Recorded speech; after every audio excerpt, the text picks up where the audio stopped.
Hey everybody, and welcome back to the Grace Pathway Podcast. I'm your host, Matt Roberts, and we have a very good episode in store for you today. As always, we want to tell stories of what God has done in people's lives. And so if you like what this platform does, what it's about, make sure you leave us a comment, share this story, subscribe for more stories as we try to always have more content coming your way. But we're going to jump right in because I know this story is going to minister to so many people. If you've been feeling distant from God, you're going through a hardship, I know that God has really brought the people here today to share their story, and I'm excited for you to hear it. So I've invited my good friends, Chase and Korri Warner, to the pod. Welcome, you guys. Thank you. Good to have you here. Good to be here. I know that this is like a weird vibe. You're like, well, we're doing this, we're having a conversation, but we're just having a conversation. We're having a conversation about your journey and what God has done in your guys' lives. And as a friend of yours, we've been friends for a minute. Korri, we go back a long time. Mm-hmm. We did worship together back when you were in high school. Right. I'm a lot older than she is, and so back when she was like, I don't know, it felt like she was 8. And then when you guys got married, I was like, I gotta meet the guy. But I always knew about you. I always knew about Chase because you were always the guy that she was dating in high school. Yeah. Mm-hmm. And then there was a time apart. Right, remind me. You dumped him, right? That's 100% correct. All right, good. I'm just to set the record straight. Korri dumped Chase, not for anything Chase did, just because she was because you were afraid of what this was going to be, right? Well, we were so young. I think we both were. Yeah, we were so young. I was 18. You were 21-ish. Yeah. We had dated for 3 years. I started college, and I was like, if we get married right now, which is the path we were on, that's probably not going to be great. And realistically, her decision to do it, as much as I didn't want to admit it at the time, was 100% the right decision. Sure. Right. Just too young, too serious for what we were capable of at the time. I was like, this is a High School Musical relationship, and I'm here for it. Yeah, I was like, I got Troy, I got Gabriella. Well, I'd root we for were you guys. literally in show choir. That's how we met. Oh, I know. We were dance partners in show choir in high I school. love this. I love this. So all of you who are dating and through any kind of high school relationship, there is hope, but you might have to break up first. You so, might. But you guys have been married now for how many years? It'll be 5 years on Friday.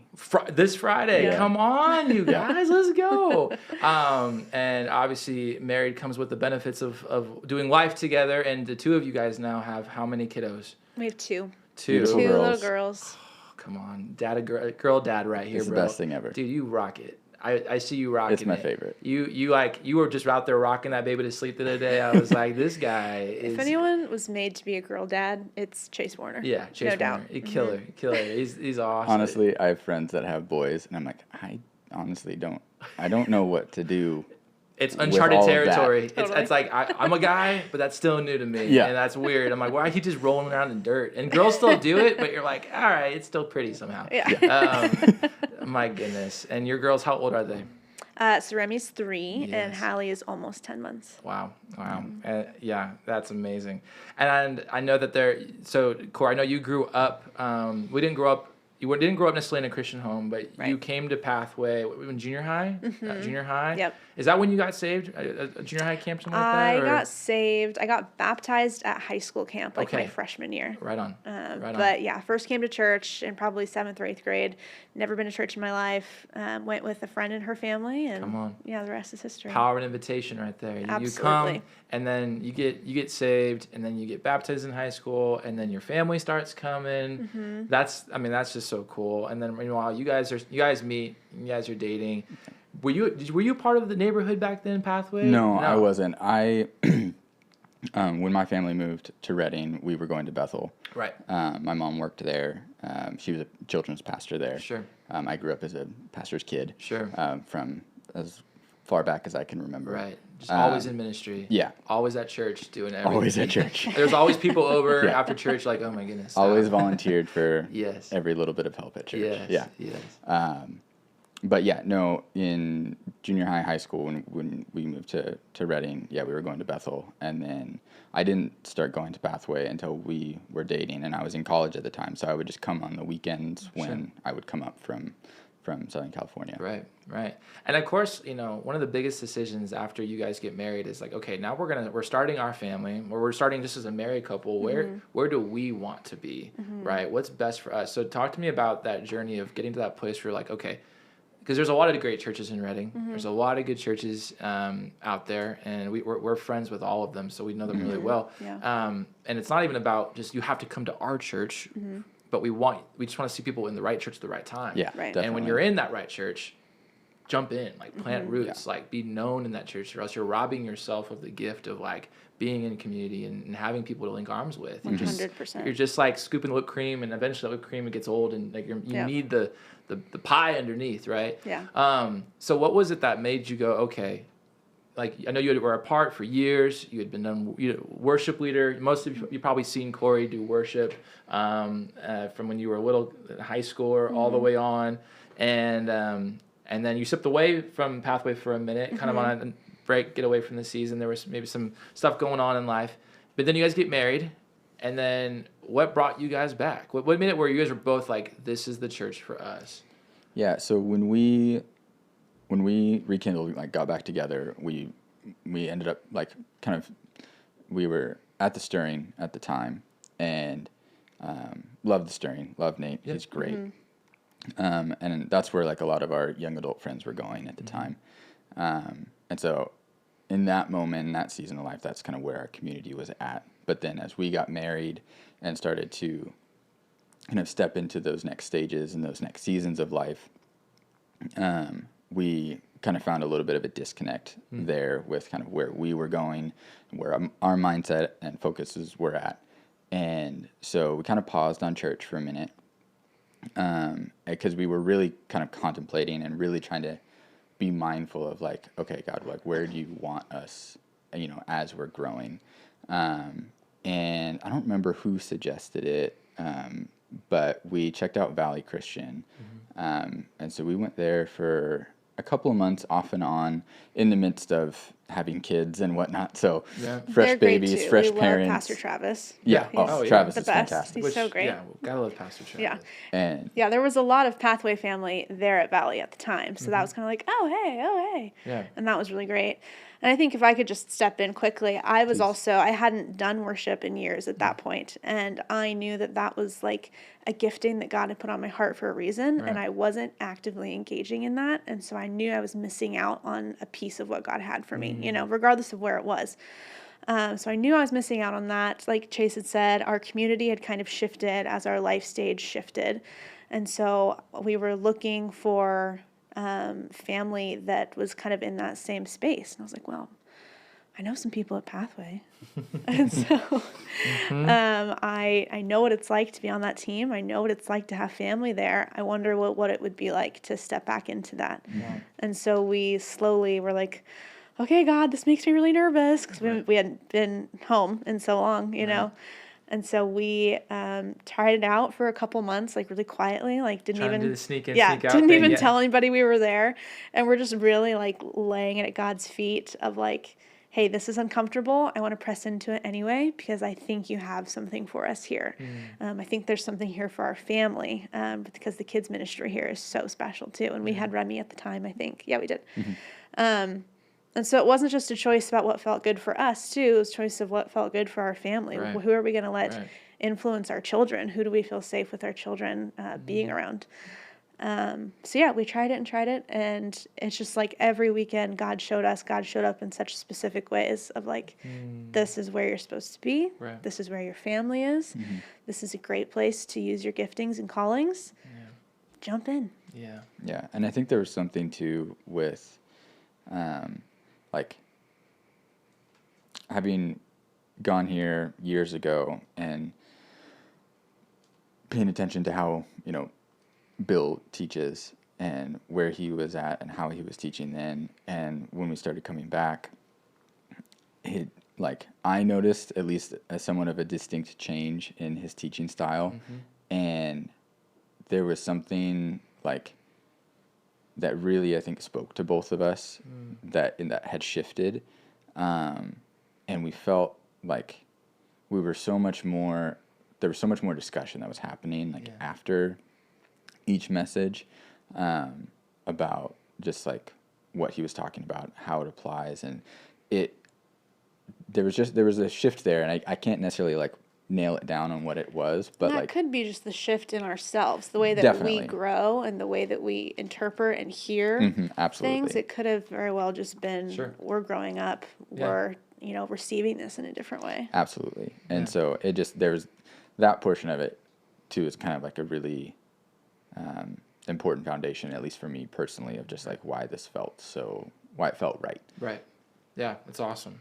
So and that was like around the time that like my wife and I had just moved back with our kiddos, and so we were just like, well, we got people we know. This is amazing. we were on cloud nine. Yeah. It was like, yes, family. I love this. Yeah. Because when I moved away for 10 years, we stayed in touch. You used to come down and lead worship at my church, and I would every once in a while visit here, and so there was still connections, which was so fun. But I remember when seeing you guys walk in, something about it just like felt right, and we were just like, we're just praying like, I hope this is like the right fit for them, you know. But I know we gotta jump in, because or else we could just spend all day talking about everything else. But I know the last 10 plus months have been radical. That's an understatement, really. You guys have gone through something that most people would never want ever, but you guys are on the other side, and it's been a journey. And so I just want to talk. You guys have been facing something together for a hot minute, and Korri, why don't you just kind of frame it up from like when you did, of when you started to feel something different, and to your daughter, etc. So let's just go there. So I got pregnant with our second daughter, Hallie, in like April of 2024. And immediately the pregnancy felt really different than my first one with Remy. Like I had a pretty regular, healthy pregnancy the first time around. Other than a liver condition that happens when I'm pregnant, my liver just like spontaneously fails. Crazy. It's super weird. So I knew that we were going to face that again with the second pregnancy, but it came on a lot sooner, where I started feeling sick in that way, and just everything about it was totally different. And so by August, a few months in, I at one point was just like feeling my neck for whatever reason, and I felt a lump there, and I was instantly like, that's not supposed to be there. And so I called my doctor immediately. I was like, hey, there's a lump in my neck. It wasn't there a couple days ago. I think something's wrong. And my doctor almost immediately is like, it's probably just a swollen lymph node. You have a flu or a cold. You're pregnant. It's normal. You'll be fine. I was like, okay. And the weeks drag on, right? I'm only losing weight in my pregnancy. I'm not gaining a single pound. I am so sick all the time, but not just like normal pregnancy, throwing up kind of sick. I feel exhausted and run down, and my skin hurts, and I'm starting to cough nonstop. And then like my skin gets really itchy, and just all these things. And I am doing my own research, and time's just going on. Now there's a second lump, and now there's a third lump, and I'm still only losing weight. And so then we get to about October, and after doing my own research online, as everyone does, it's a completely reliable place, the internet. Thank you, Google. I can't count the amount of times that I had to tell her, just put the phone down. Put it down. We're going in circles. Yeah. This isn't productive. Your brain is We're only worse. creating worry. Yeah, right. Except that this time that was not true. And I was like, oh my gosh, I think I have something called Hodgkin's lymphoma. And so I take that to my doctor, my OB. You took that to your doctor? I literally sat on the table and said, do I have Hodgkin's lymphoma? And they were like, no, don't say that. Why would you even say that? Don't bring that into existence by speaking it. Your blood work would show if there was something seriously wrong. And my blood work wasn't showing anything at that point. We'll get to that later. But I'm like, please just touch my neck. This is not normal. And so they finally touched my neck, and within seconds, they're like, oh, yeah, that's pretty weird. Let's get you to an ear, nose, and throat doctor. So it takes another month to get into that doctor. And so that doctor also, within seconds of touching my neck, said, I'm going to shoot you really straight. There's a 50% chance this is cancer. I've seen this before. This could very well be cancer. So I'm like, okay. We have zero family history of cancer. There is not a trace of cancer in my bloodline. And you guys are young. And we're young. I was 27 at the time. Like, that's not a thing. You Right. think about that, like, down the road, maybe breast cancer, if that's the one, right? Right. Prostate cancer for guys. But at 27, you're battling Right. a potential cancer. Right. So they do a couple scans, and like a very small biopsy doesn't go anywhere. They say that they couldn't gather what they needed to discover what it is. There's a chance that it's an infectious disease also. I'm like, what does that mean? That's a fancy word. And so they couldn't do any more tests until I wasn't pregnant anymore. So I knew that I had to deliver Hallie early because of this liver thing, which is a whole separate problem. And so I delivered her at 36 weeks via C-section. And that week I also had COVID and the liver thing. And spoiler alert, I did have stage 4 cancer that we didn't know about. And what was this? What time of the year was this? This is Christmas. So we had Hallie on December 23rd of 2024. Oh, my goodness. So I had her on the 23rd. And another part of the story is like minutes before we went into the operating room to have her, the infectious disease specialist came up to our room and broke the news, said, "We've tested your blood for over 2,000 infectious diseases. There's nothing there. We can't find a single one."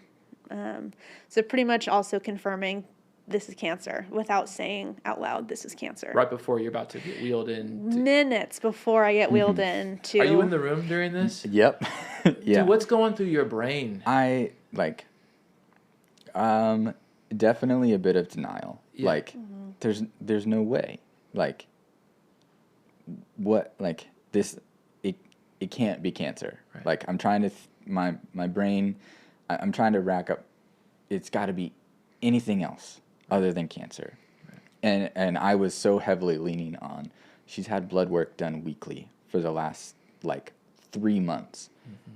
And there's no markers. There's nothing showing up on there, and that's why she was thinking that it was Hodgkin's lymphoma, which she was right, but Hodgkin's lymphoma is a blood cancer, and so I'm like, but the blood results, they're testing it, and they would again they tested it for 2,000 diseases. They were testing it for everything, and there's nothing showing up. So it's like, oh, it can't be that, right.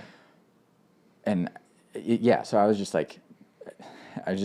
in denial. Something's not lining up here. Yeah. And at the same time, I'm also just so focused on making sure that she's prepped and ready for surgery, and that she I'm trying to help her awake surgery. Yeah, manage her emotions and trying to manage my own. Yeah. Because the surgery and the C-section on its own and doing that early, it was at 36 weeks this time. There was also a big question on, is our daughter going to have to go into the NICU or not? Right. Thank God she didn't.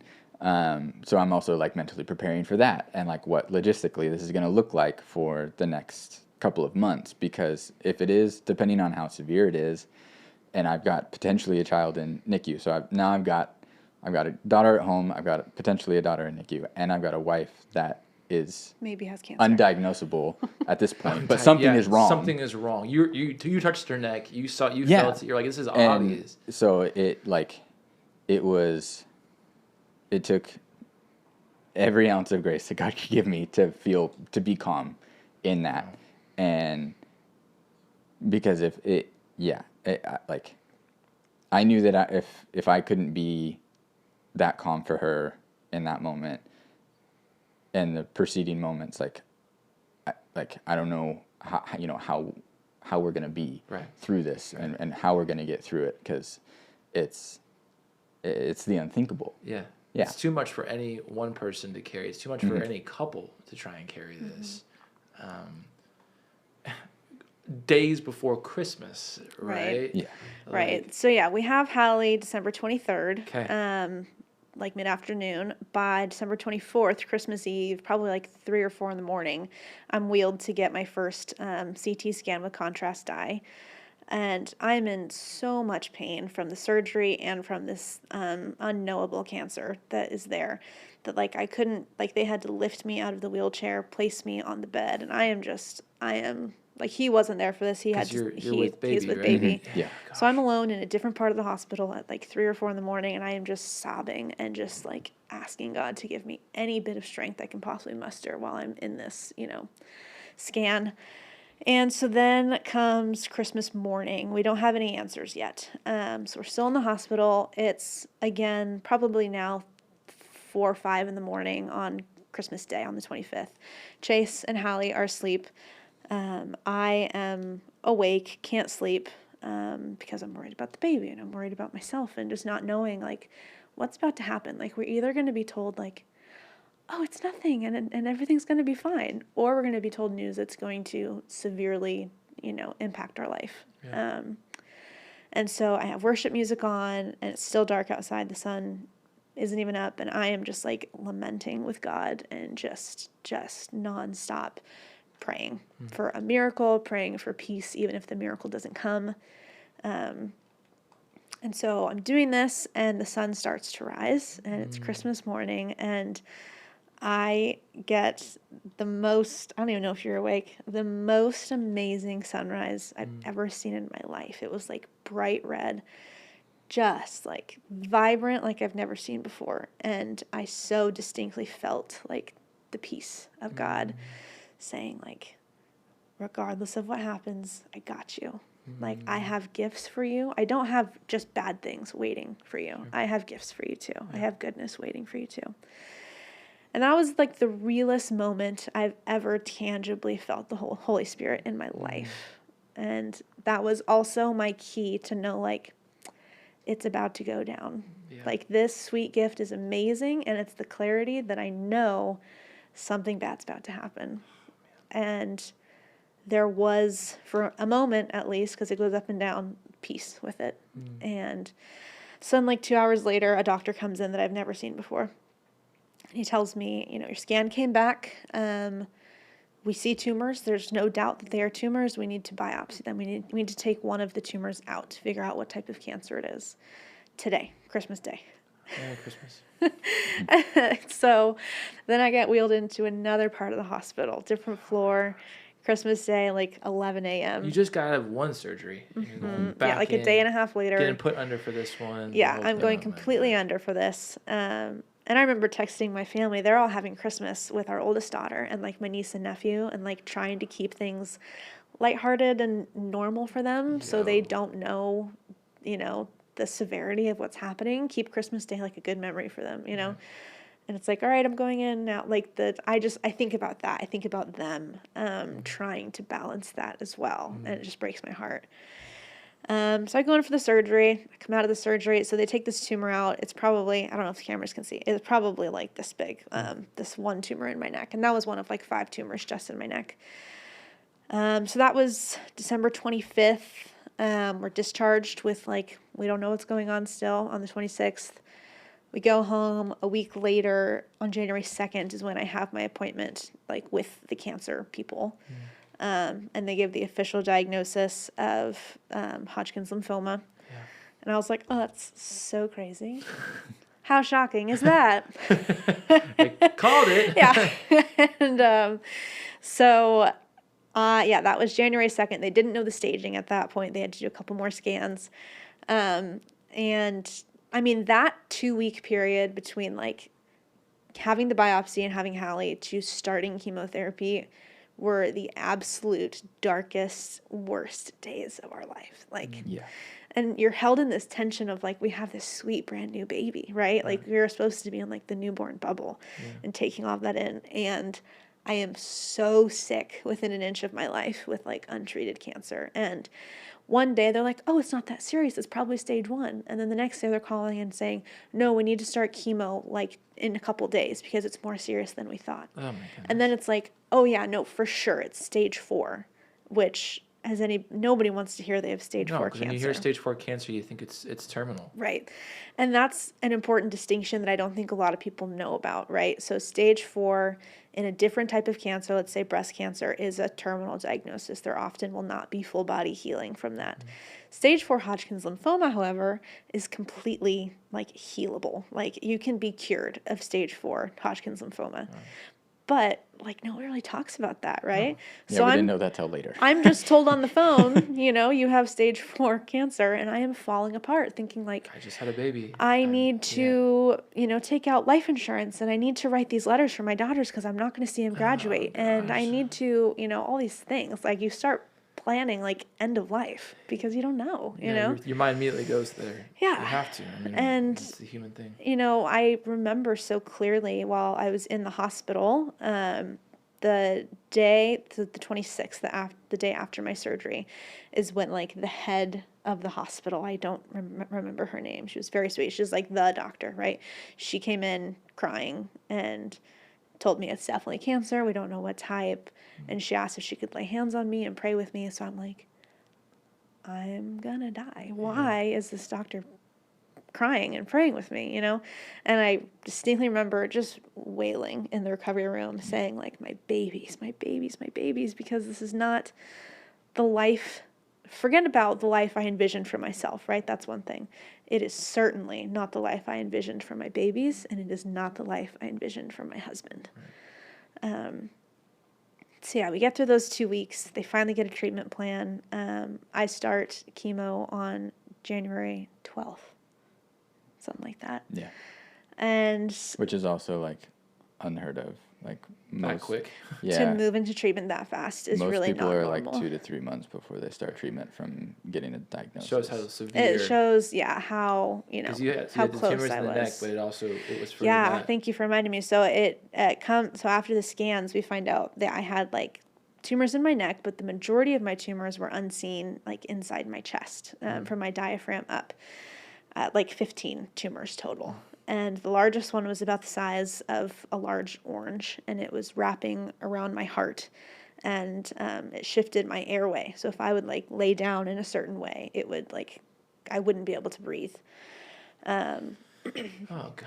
And, one moment that I can just recount God's goodness, even with how horrible and scary it was, like right before chemo started, 2 days before chemo started, we were home in the middle of the night. My parents coincidentally live across the street. We were able to move into the house across the street from them. Mm-hmm. Lord's time. 2 months before diagnosis, we were able to move in their cul-de-sac. That's crazy. And so my mom was over in the middle of the night all the time, helping us with our kids and allowing Chase to get some sleep because I'm so sick. I don't have the option to wake up with my kids. I need to sleep to try to heal. And so it's 2 or 3 in the morning. My mom's over in the living room with our baby. Chase and I are trying to sleep. I'm wearing an Apple Watch at the time. It wakes me up saying, your heart rate is too high. You need to calm down. I'm like, I am dead asleep. I am in REM sleep right now. It doesn't get more relaxed. And my heart rate was 178 beats per minute, which we didn't know at the time is like a cardiac event. We should have called 911 in that moment. But we're so exhausted by everything that I'm like, it's probably fine. Let's just try to go back to sleep, Once again, one of those moments of like It's probably not reading it right. right, Yeah, like the yeah. blood tests Totally. don't match the doctors are saying. Right. The Apple Watch is telling you you're overstimulating, but you Right. are asleep. This does Right. not seem like it makes sense here. So I try to go back to sleep. My watch just keeps pinging and pinging and pinging for probably like 15 or 20 minutes straight. And at that point, my mom comes in because I'm also coughing nonstop. And that is a symptom of the type of cancer that I had, is a really unproductive, long-lasting cough. And so she's in the chair in our room. Chase is next to me in bed, and I'm trying to fall back asleep. They're both too anxious and nervous to sleep because something's off here. And so that night, thank God for that Chase couldn't sleep. I stopped breathing like 12 times that night. And Chase had to keep like pushing me to like wake me up. And had to roll her over. Yeah, like, roll me She was over. sleeping on her side, and that's part of what was causing the issue. The tumor was compressing. How did you on know my- she was like not breathing? You couldn't hear her No, anymore? I had my hand on her back the whole time, because I had noticed it before, like I had woken up, and just had noticed that her breathing was a little bit erratic, and then there was like a long pause at one point, and so like I rolled her over and like woke her up and had her sit up because I was like, okay, this and then that in conjunction And yeah, I don't know. I think just pure exhaustion, not being in the right mind of like, I think we had been through so much at that point that it's like, well, yeah, whatever. It's one more thing. Like, well, I mean, 2 surgeries. You're right. already just having a newborn. Our makes you threshold, exhausted. our threshold for panic was like pretty high because so many scary things has already happened that we're like, well, par for the course. It's nothing new here. Yeah. Yeah.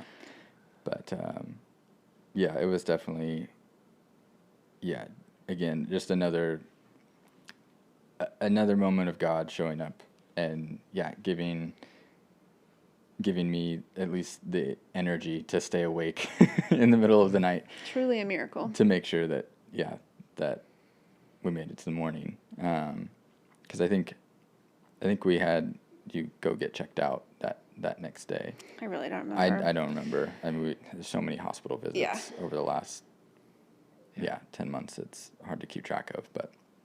So I started chemo 2 days later.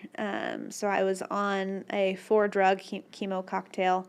It's called AVD plus nivolumab, which is an immunotherapy. So I had chemotherapy plus immunotherapy.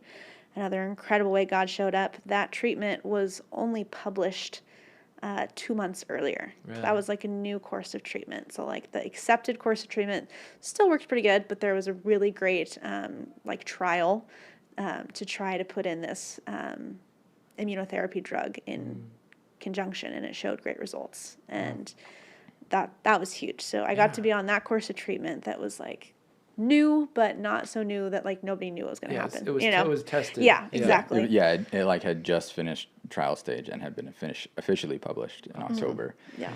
And the doctors were saying if you had been diagnosed even like, just a couple of weeks sooner, we wouldn't have put you on this yet. Wow. And on that note, just about timing, that was another huge conversation, is like, thank God I got diagnosed when I did. If I was diagnosed earlier on in my pregnancy, the conversation would have become, like I would have been urged to terminate the pregnancy so that I could be on treatment, because that's how severe my cancer was at that point. Whoa. And you can't do both at the same time, right? Yeah. The drugs will more than likely end that pregnancy for you. So thank God I never had to have that conversation, because then I would be, I would keep her and know every single day I'm killing myself by not getting the treatment that I need, It's just not knowing. Ever. And then you start thinking like, would I even survive birth? Like, it's a whole thing. Sure. So praise God, we never had to have that conversation. Like God's timing is so good, even in these horrible things, God's timing is so good that we knew exactly when it was. So I had treatment from January to June. June 24th was my last chemo. Did the full chemo thing. Did the full thing, lost all my hair, lost my eyebrows, lost my eyelashes. I remember seeing that day, and then Chase, I know you had to shave your wife's hair, and you shaved your own hair. Walk me through that, dude. Like as a husband and as a killer father and a great husband, like to be that support, man. I just commend you, man. Like, thank you. Like, you already are like a superhero to me, and like your calmness in general. Like you just got that cool, calm, confident vibe always. But that's another level that I'm just like I'm proud to be your friend. Thank you. Thank you. But walk me through you in that being Chase. Yeah, I had a moment pretty early on in the diagnosis of just like it would have been so easy to let myself be overwhelmed with the responsibilities that I've been blessed with. But it was a lot of responsibility. And luckily we have an amazing support system. Her parents are in town across the street. Both of my parents are in town as well. And so we sister. had, and Korri's sister. So we had, and our closest friends. And so we just had people cycling, in and out to support us. But I think yeah, it would have been so easy to let myself just kind of be overwhelmed and overcome, and choose to just almost just be like a bystander in everything that was going on, and just kind of give up. Yeah. But I had kind of just this very clear moment early on that it was, I feel like I audibly heard him say, like, "You're here because I trust you." Yeah. And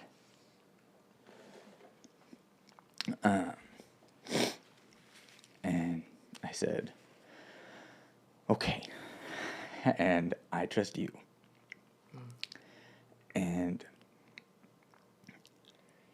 all I can do is, like,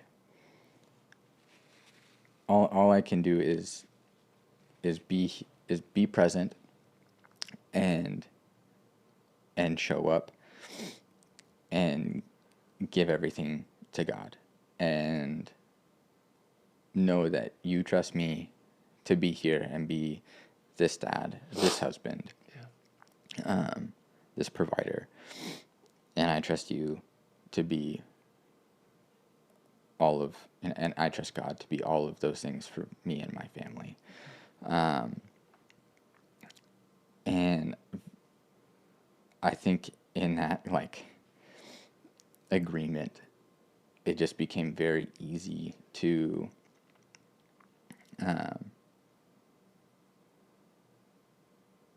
to just kind of rest in that peace of knowing that, like, I'm here for a reason, and also I know that if it's overwhelming and it feels like it's too much, I just have to continue to just say, God, I give it to you, and I trust that you're going to show me how to get through it. And because there was definitely times where I would just I'd be at my limit of exhaustion, especially trying to balance having to work and be the primary parent and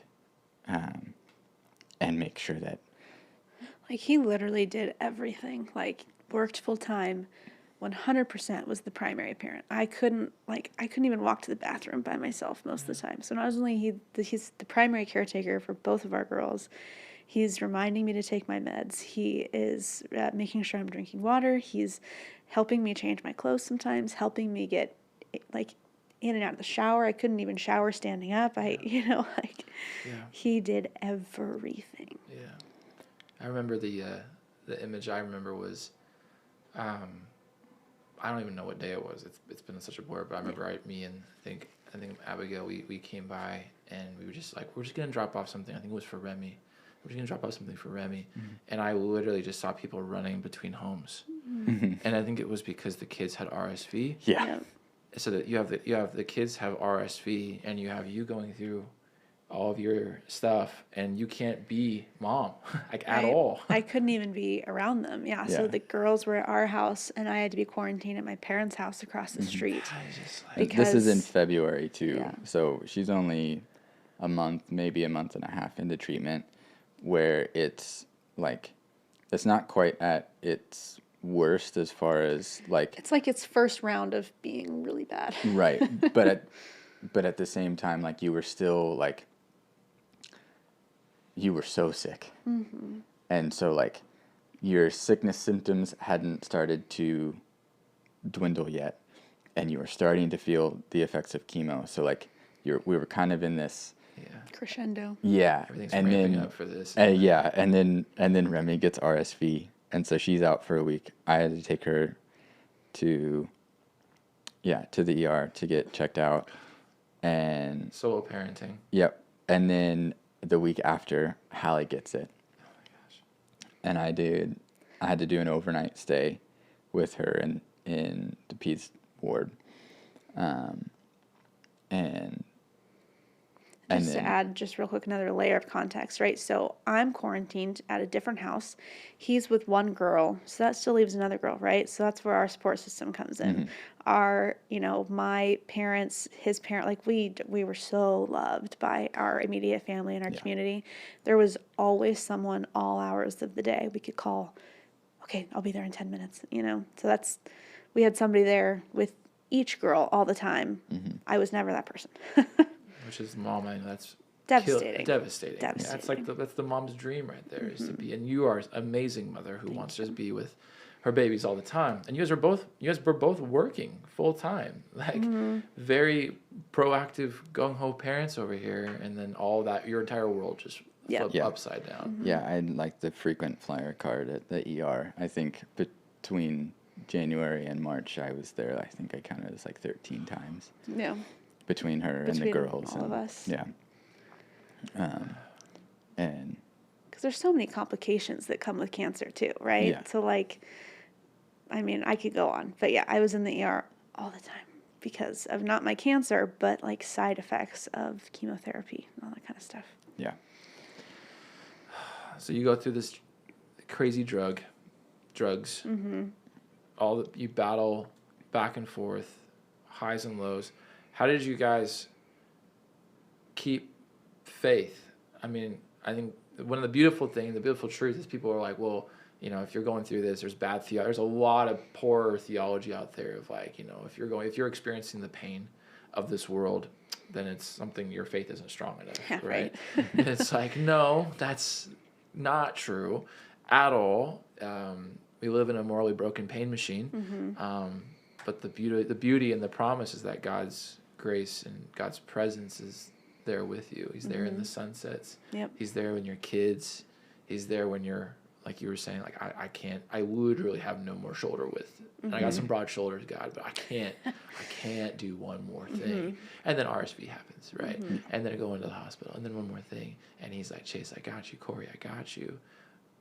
What was that journey like for you guys with God? I mean, I'm sure it was a daily highs and lows for sure. Yeah. God, I'm questioning my faith in you right now, but I also know you have my back. So yeah. Can I take this first? Yeah. So for me, like you said, we live in the pain machine, right? And it is really obvious to see all of the bad things, even when you're not looking very hard, right? It is obvious to see. I'm in so much pain. I feel so sick. My house is a mess. I can't care for my kids. Like, your entire identity gets lost when you have a major diagnosis. And it's so easy to see all of the bad things. And you get to a point where you get to make a choice, and you get to partner with God in this. Yeah. And it is a choice, and it's not an easy one. It is a choice where you have to say, God, open my eyes to the goodness that's around me. Yeah, good. It's got to be here. Yeah. There's no way that my world and the rest of my life is just pain and suffering and darkness. Right. There's no way. I know, I've experienced in the past, you're too good of a God to let this be just how my life is. That's right. And so choosing to partner with God, give him my, yes, God, I want to see what else is there, and watch how he opens your eyes to all of the goodness that's around you. Watch. And you get to a point after you flex that muscle so much of choosing in to saying yes to God, show me the goodness, that you'll start to see the good just as easily, if not more easily, than seeing the bad, right? And so I would have a moment where it's like, oh my gosh, I'm in so much pain, but wow, that sunshine feels so good on my skin today. Or like, man, I am so tired, I haven't gotten out of bed in 2 days. But how amazing is it that, like, we've had one of our parents here for 2 days straight, loving on our kids, making them food, and hearing my girls are still laughing. I may not be able to get out of bed, but my girls are still laughing, and they don't know any difference right now because they're loved and they're supported. Right. So for me, it's really just a choice that you have to make, and it's a hard choice. It's a daily choice. It's a daily choice. It is an hourly choice. Right. Because mornings compared to the afternoon, two very different feelings. Especially when you're going through a diagnosis like we were, like, you really can't take anything more than hour by hour. This hour, I feel good, and that's enough to be grateful for. I don't know what the next hour is going to hold, but we'll cross that bridge when we get there. And praise God that God can handle it. Like Yes. in regards to, he can handle the hour on hour, the minute by Yes. minute. Because if it was just like even a day by day, man, we would be so screwed. We'd be so, because our faith is so fickle sometimes. Absolutely. And it's like, it wasn't, our faith is not what saves us. It's Jesus who saves us. We're just putting our trust Right. there, right? Right. Yeah. I love that you said, like, give me a different perspective. It's like you get a chance to like walk out Romans 12:1 of like, or Romans 12:2. Help me renew my mind. Help me rewire the way I see things. Right. Yeah. And so that way I can see the God moments more than I can see the bad moments. And in I my just life. don't know if I didn't do that, if God didn't give me the strength to do that, I just don't know how different the story would have been. Like in my case, like I had a choice to show up and fight, or I had a choice to give up. Yeah. And that was my fight. My fight was giving it over to God. My fight was just sitting in it and not agreeing with my suffering. Acknowledging it, there's a difference. Acknowledging and agreeing are two different things. Not letting it become your identity. Exactly. Yeah, so good, I am so good. I'm not just Korri who has cancer. I'm Korri who's going through cancer on my way to something else. Yeah, come on, girl. And so yeah, choosing to flex that muscle, say yes to God, change me. I think that made a huge difference in my fight. Yeah. About for you, man. And I think I fed a lot off of that, off of her level of positivity through it. Like, Yeah. I definitely, like I said, like I kind of made that agreement with God early. And so like, that was really like my foundation. But on top of that, just like she was that daily reminder that God is good, because, I would get to come home, and even though, I might, that day, depending on the day, like I'd either, get home and go find her and she's still, laying in bed, or other days she'd make it out to the living room to, be around the girls. But even just the smallest smile from her was just like, yep, this is like, we're going to get through it. It's like, she really was that constant reminder that, that God is good, because she, every day that I got to wake up next to her and I got to come home to her, just like every day now and every day before, it was just like, it was just such a blessing and such a reminder that God is so good. Yeah. And so it was really early on, especially like in the hospital, it was very easy for me to be angry inside. And justifiably so. Yeah. Like, I mean, it is easy to justify sometimes our anger. I get that. Yeah. And at the same time, I was like, as much as I want to be angry, like, this is also like, this is not productive. Yeah. Exactly. That's good. How is that going to serve me? Like, me being angry and part of it is being angry at the situation. Part of it is being, as a man, I mean, most of us it's our natural nature to want to fix what's in front of us. Yeah. And so a lot of my anger was towards not being able to fix it, not being able to push on doctors hard enough, or get the answer that I want, or just have to wait. Like, the waiting, it was awful. But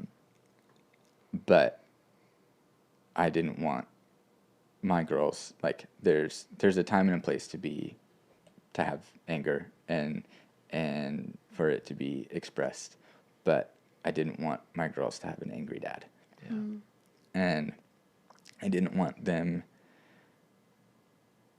in all of the stress of what's going on right now. That's the last thing that they need, especially with me needing to be that primary role.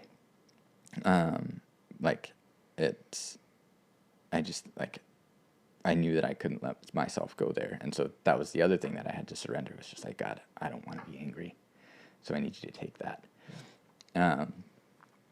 And that was also I think just like those things were just similar to Korri. It's just like those were like my daily commitments in the morning. I'm just like, God, here's my anger, here's my sadness, here's my pain, here's my exhaustion, here's my worry, and I trust that you're going to get me through today and the next day, and again, and then it's just the sweet little reminders of my girls and my wife and our home and my family, our support system. Like that was also like, at least for me, like one of the biggest lessons that I learned was letting that support in. Like I think it's so we're so conditioned by society to be independent, and the more independent you are and the more success you gain, like essentially like your independence compounds your success. Like if you did it more by yourself, you're even more successful. And it would have also been so easy to isolate in this again and just be angry and be mad and push everyone away. And or just try and muscle through it. And there was no muscling through this. And there was no way that I could do it alone, that we could do it alone. And so not only from our family, but like I used to call my mother-in-law or my mom or my dad 2-3 a.m. in the morning and say, I am tapped out. I'm running on 2 hours of sleep. I have to go to work in the morning. Can you come over? And they would. And they would sit there and rock our newborn and get up with Remy if she needed something. And I'd sneak in a couple more hours. And there's just like those things that you feel like you can't ask for, you shouldn't ask for, like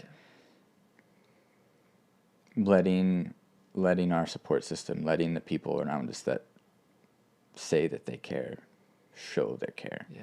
And man, did people show up. I was going to say, I mean, people we didn't even know who were like in our corner or in our corner. Like, I think it's pretty common, like when somebody passes away, you hear like, oh, I loved this person. And it's like, oh, I didn't know you were friends, you know? Right. I, in a weird way, got to experience that, but I got to keep living. You know what I mean? Like this horrible thing happened and so many people showed up to grocery shop, to bring meals to us, to help us with medical bills because that's never ending too. So many people that I was like, oh, I didn't even know you thought about me. I didn't even know you kept up with me. Were showing up in huge, tangible ways that was just shocking. And so, letting in a community that, like, there's community waiting for you that you don't even know. You don't even know all the people who are in line to encourage you and love on you. Because we just move so quickly in this world, right? Right. We believe the lies too that like, oh, we're a burden, or like, and I think it's like we say no for people. And that's not always. I don't think it's always bad intentions. Like it's usually come from a good place. Like we just don't want to. But in a lot of ways, it's like my mother-in-law yells at me all the time. She's like, it's not babysitting. It's my grandkids. Right. Exactly. Like, they're my grandkids. Right. Let me love them. You don't want to you're right, 100%. Inconvenience other people, but you're blocking your own blessings. You're robbed of blessing. And for them, your support system, be able to jump in and like be there for you. It blessed them. Right. Being able to see you guys and support you guys and know that, as I know it also blessed you guys. Like crazy. Okay, so you go through all these chemo steps, and then what happens next? So I had my last chemo June 24th. Chase had organized this amazing little party at the entrance of the hospital where I was getting my chemo. We'll see if we can find video clip and try and put this that in this would be video, awesome. It was pretty great. Totally. I get wheeled out of chemo, and there's like 20 or 30 of like our closest, most favorite people in the world. It's like our whole family. You're there with your family. Tim Hawkins is there with his whole family. Just cheering on this incredible milestone. And you were so out of it. You were just to bring some light. Wow, thank you. Thanks for coming. We're like, Korri, we love you, girl. It was you Chase just looked exhausted, just like smiling. It was like a like, well done, you guys. Yeah. And at that point, we didn't really know what the outcome was, No, right? So, it's like, just... you finish chemo, and then you get these scans and all this to kind of tell where you're at. And depending on the scans, you either have to do radiation. Worst case scenario, you eventually go on to, like, a stem cell transplant. And in my head, I'm preparing for the worst always, right? So, like, I'm like, cool, I finish chemo, I get a little break, and then I'll probably start radiation in, like, a month, you know? Yeah. That's what I was prepared for. And that was not the case. So I was able to get my scans, and they came in that I had no longer had any tumors in my body. Yeah, come on. The cancer was gone. I was in official remission as of July 25th of this year. I remember when you sent me the text. It was like the greatest thing in the world. It was the coolest. Right. Because like I said, like I have this like defense mechanism, for better or for worse. I'm working it out with God that like I'm just... in my head, I'm going to expect the worst. So if it's not that, anything is better news, and anything is a blessing, right? And so... yeah, except you get in these spirals of just like, it's going to be so bad. Yeah. I'm so bad. Like, oh my I'm goodness. a famous spiraler. Abort. Well, yeah, and it's like... the amount of times it's just like... Just totally. Being the bumpers on... For sure. Oh my goodness. So yeah, I was expecting the worst. It wasn't. It was the best. Totally in remission. And then, so with my type of cancer, you get scans every 3 months, and blood work every 3 months for 2 years, or I don't know, something like that. Because like I said, so this type of cancer, it is curable. It is one of the most aggressive types of cancer out there, but for some reason it might just be the most like researched because it's one of the only ones with a cure, which is really awesome. And so there's a chance I could relapse. It's not a huge chance, but there's always a chance, right? So I got my 3-month scan just this last month in September. And I haven't yet had my doctor's appointment for a doctor to read it to me officially, but the scans upload in like patient portals. So I just was watching my portal for like 5 days after the scan. And we've gotten really good at reading these reports. We've had a lot of them. The answer was that I am still, I still don't have cancer. God. Praise God. We won't be able to say I'm cancer free till I make it 5 years out from diagnosis. But as of right now, the cancer is not back. And I get to continue living my life, creating a new normal. I've really like beat myself up over like just trying to get back to normal, right? That's the phrase that I'm like, oh, I just want to get back to normal. That doesn't exist. Like you cannot go through something like this without it completely changing everything about your life. I still deal with side effects of it all. Sure. I am tired all of the time. There's like a base level exhaustion that comes from killing literally all of your cells and having to rebuild back up. It kills the bad ones and it also kills the good ones. So I'm tired all of the time. Brain frog, see right there. I said brain frog. I meant brain fog is 100% real. At Starbucks the other day, I ordered an egg pop, which was supposed to be a cake pop because Remy loves cake pops. Yeah.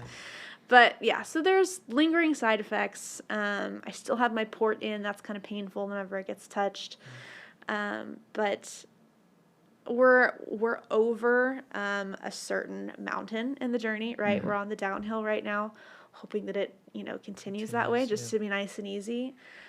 But if it doesn't, God's still good. Yeah. Wow. One thing that I said in the beginning of all this is like, if my story, regardless of how it ends, can impact one person and can lead one person closer to knowing the God that I know and experiencing him in the real ways that I've experienced him, it'll be worth it. Yeah. And that's all I've prayed for. And, that's happened tenfold in ways I didn't expect, right?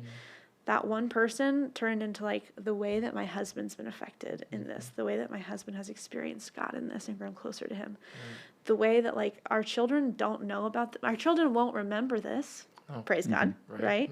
They'll see pictures and be like, wait, what? Yeah. But like whether they know it or not, like their future has changed because of this experience, because of what they got to experience from us in this time and what we are learning in this time that we're going to like continue to apply in all the years moving forward. our entire family's been changed, our entire friend group. Like, nobody leaves this unchanged. And it's for the better, even if it feels like it's not in the moments. Oh, totally. You know? Totally. I was going to just commend you both for how open and, like you said, it's easy to isolate. It's totally normal to just go, no, everybody out. I'm going to hunker down. It's just us against the world. Let's do it. But the way you guys navigated this, and, you know, there was a lot of times I'm like, you guys had so much family support that I was like, we're good. We got family support. I was like, just keep praying. I said, okay, we're just going to keep praying. That's all. That's the best thing we can do. So we're just going to keep praying. But man, so many of us were like attached to your guys' journey in a way that being able to celebrate now at the end of it and be in the midst of the storm with you guys in a very small degree. I'm not trying to go like, oh, we were right there in the hospital. No, we were not. But we felt so much of what you guys were going through just because how much we care about you guys. Yeah. And then being able to see you guys come out and see your faith now and see your strength now and your marriage now and the way you as parent now and the way you lead now in both areas. Like, obviously, Korri, you lead a lot more visibly sometimes, but Chase is doing this, you know, and your story, it's already, I mean, you went and shared this. You sat down with me on Friday. For many people who don't know, we did this on Friday with a bunch of young adults, and one person in that room heard your story and heard you talk about your faithfulness to God in the midst of pain. And one of the young adults said, yep, I want God. And I'm like, okay, great. This is awesome. God's, and like you said, it's changed your family. We're seeing fruit of that. Like, your family has watched you guys navigate this with God versus trying to navigate this without God. Right. And because of that, like, their faith is stronger. They're like wanting to come back to church in a lot of ways. People who have never been to church before are like, yeah, that God you talked about, yeah, I'm kind of curious about that. Like, I want some of that. Yeah, I'm just like, I just applaud you both, you know. Not that you guys didn't have our moments, but it's not about that. It's about, again, the God you know, which is way stronger. And one more thing I feel led to mention is, like, reframing, as I was saying earlier, reframing to find the good, of also reframing, you know, this horrible, bad thing that happened to us, this devastating, sad, difficult thing. Like, what if it's not just that, though? Like, what if your devastation is, like, the launch pad into something incredible that you could have never dreamed up, you could have never done on your own, that God is trying to, like, partner with you to bring into the world, right? Yes.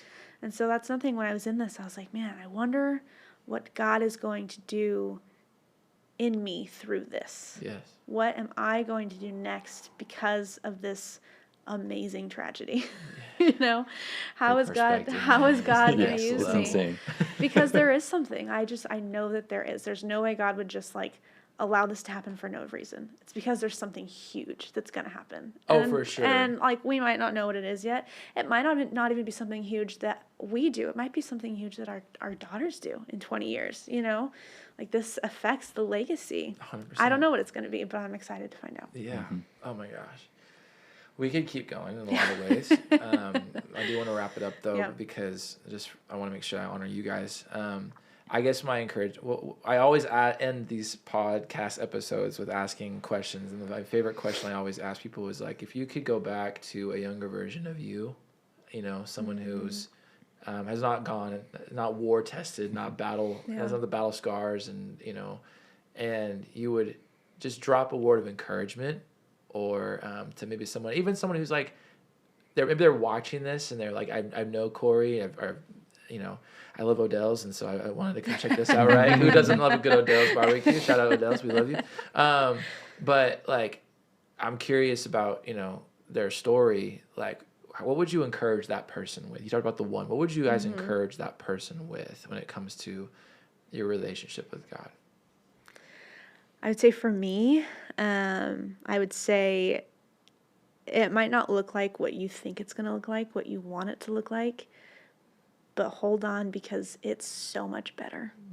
There is so much better than you could ever dream of. Yeah. It might be hard to get there. Hold on. Yeah. That's so good. Chase, what about for you, man? I think it would probably be something with regards to just like surrender your control. Like it's God's to control, it's yours to steward, and Yeah. That's really so just like you gotta trust Him and walk it out. You can't do both. Mm-hmm. You can't be a controller and a good steward. It doesn't work that way. It's That's not so ours. good. That's so good, Chase. Yeah. Man, I just, as a friend, this blessed me more than anything. So selfishly, I just wanted to spend time with you guys because we don't get to do this too often. Yeah. But as someone who knows you both, I just want to say thank you. Thank you on behalf of Pathway, but also thank you as just a friend for keeping the faith, walking through it, embracing the suck, Yeah. to find the beautiful gem that God is continuing to reveal. I really do believe, Korri, what you said is God is preparing you both for something, your kids for something. God is not an evil God. No. And He does not, but He can take what the enemy meant for evil, and He can turn it for good. And Absolutely. and we've seen fruit of that all month. And I'm just excited to see where God takes this. I'm excited to see how God even uses this episode. But I just want to say I love you guys. Love you. And, Love you too. yeah, thank you for blessing us and taking the time out of your day to spend time here. Thank you. Of course. Yeah, Love you. Thanks for having us. of course.